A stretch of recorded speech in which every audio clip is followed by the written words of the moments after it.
আসসালামু আলাইকুম everyone, welcome to Alia cooking lifestyle চ্যানেলে সবাইকে স্বাগত জানিয়ে আজকের ভিডিওটি শুরু করছি। তোমরা সবাই কেমন আছো? আশা করি সবাই ভালো আছো। আমিও ভালো আছি আল্লাহর রহমতে। তো আজকে তোমাদেরকে পটলের একটি নতুন ইউনিক রেসিপি করে দেখাবো, তো তোমরা দেখতেই থাকো। আর এই পটলের রেসিপি কিন্তু দুর্দান্ত হয়, রান্না করে না খেলে বুঝতে পারবে না। তো তোমরা একবার হলেও বাসায় ট্রাই করবে। তো তোমরা দেখতে থাকো আর ভিডিওটি প্রথমে একটা লাইক দিয়ে ভিডিওটি কন্টিনিউ করবে প্লিজ বন্ধুরা। আর আমার ভিডিওটি স্কিপ না করে পুরো ভিডিওটি ফুল ওয়াচ করে দেখবে। তো আমি গ্যাসে কড়াই বসিয়ে দিয়েছি, কড়াইতে সরিষার তেল দিয়ে দিলাম। তেলটা গরম হয়ে এসেছে, এবার আমি পটলগুলোকে দিয়ে দেব। পটলগুলো দিয়ে আমি ভেজে নেব, আগে ভেজে নিতে হবে।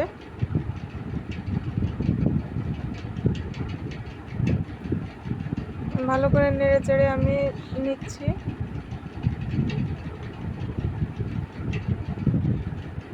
হালকা এক চিমটি মতো একটু লবণ দিয়ে দিলাম। লবণ দিয়ে আমি ভেজে নেব।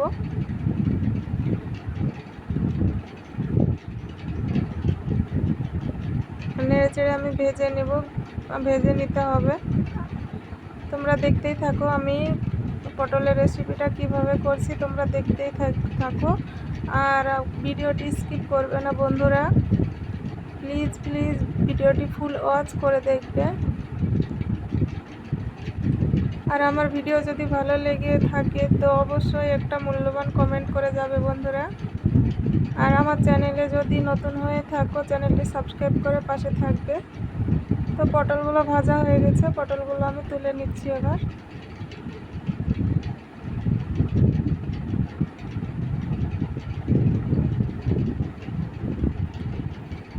তো আমি আবার সরিষার তেল দিয়ে দিলাম,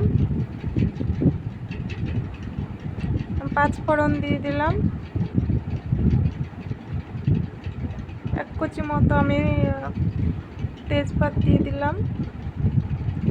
ভালো করে একটু ভেজে নিচ্ছি 5 ফোড়নটাকে। এবার আমি পেঁয়াজ কুচি দিয়ে দেব, কাঁচা লঙ্কা কুচি দিয়ে দিচ্ছি। আমি ভালো করে একটু নেড়ে চেড়ে ভালো করে ভেজে নেব।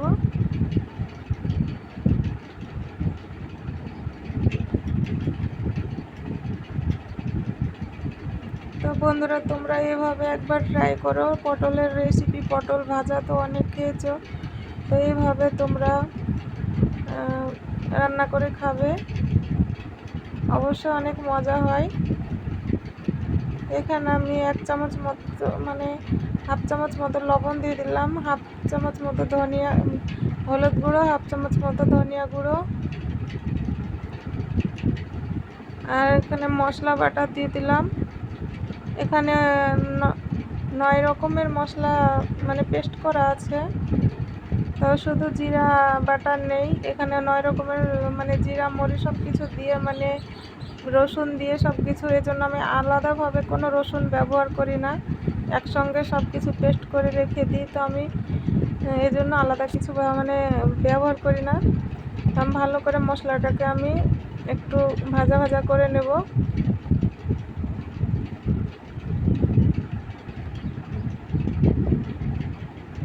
তো আমি এখানে একটা ডিম ভেঙে রেখে দিয়েছিলাম, ডিমটা দিয়ে দিচ্ছি। ডিমটাকে আমি এখানে এক সাইডে করে ভেজে নেব এভাবে। তো তোমরা একবার এভাবে রান্না করে খেয়ে দেখবে, অনেকটাই মজার হয়। আর অবশ্যই করে যে কোনো রেসিপিতে ডিম দিলে তো অনেক মজা হয়, অনেক ভালো লাগে। তো আমি ভেজে রাখা পটলগুলোকে দিয়ে দিলাম, ভালো করে এবার নেড়ে চেড়ে নেব। তো প্লিজ বন্ধুরা এখনও যারা ভিডিওতে একটা লাইক করোনি, প্লিজ একটা লাইক করে দিয়ে ভিডিওটি ফুল ওয়াচ করে দেখবে। আর আমার রেসিপি যদি ভালো লেগে থাকে তো একটা মূল্যবান কমেন্ট করে যাবে প্রিয় বন্ধুরা। আর তোমাদের একটা কমেন্টই আমার অনেক উৎসাহিত জাগায় যে আমার একটা ভিডিও বানানোর জন্য। তো তোমরা একটা কমেন্ট করে যাবে। আমি ঢাকা দিয়ে দিলাম, ঢাকা দিয়ে আমি ঢাকাটা তুলে নিয়ে এমন নেড়ে চেড়ে নিচ্ছি আবার। তো এরকমভাবে পটলের রেসিপি তোমরা ভাত, রুটি, পরোটার সাথে মানে খাবে, সব কিছুতেই অনেক মজা হয়, অনেক ভালো লাগে। তো তোমরা মানে পটলের এই রেসিপি করে তোমরা খেতে পারো রুটি, পরোটা, ভাতের সঙ্গে। তো আমি একটু গ্যাসের ফ্লেম হাইতে দিয়ে আমি একটু নেড়ে চেড়ে নিচ্ছি। আর হাফ চামচ মতো আমি ভাজা জিরা গুঁড়া দিয়ে দিলাম।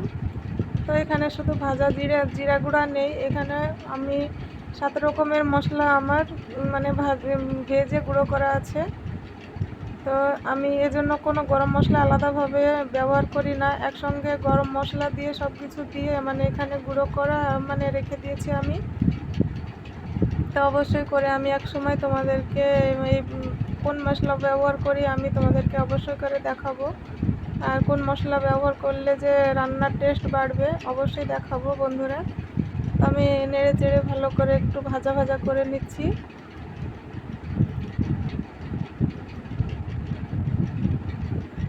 একঘেয়েমি পটলের রেসিপি না খেয়ে তো এইভাবে বানিয়ে নিতে পারো। তো দেখতে পাচ্ছ আমি একটা সার্ভিং প্লেটে তুলে নিয়েছি। তো কতটা ইয়াম্মি হয়েছে, কতটা মজার হয়েছে। তো এই রেসিপি যদি পটলের রেসিপি যদি পরোটা ভাতের সঙ্গে থাকে তো অনেক মজার হয়। তো তোমরা এতক্ষণ ভিডিওর সাথে ছিলে তাদেরকে অসংখ্য ধন্যবাদ প্রিয় বন্ধুরা। আর আমার চ্যানেলটি নতুন হয়ে থাকলে চ্যানেলটি সাবস্ক্রাইব করে পাশে থাকবে। সবাই ভালো থাকবে, সুস্থ থাকবে। আল্লাহ হাফেজ, আসসালামু আলাইকুম।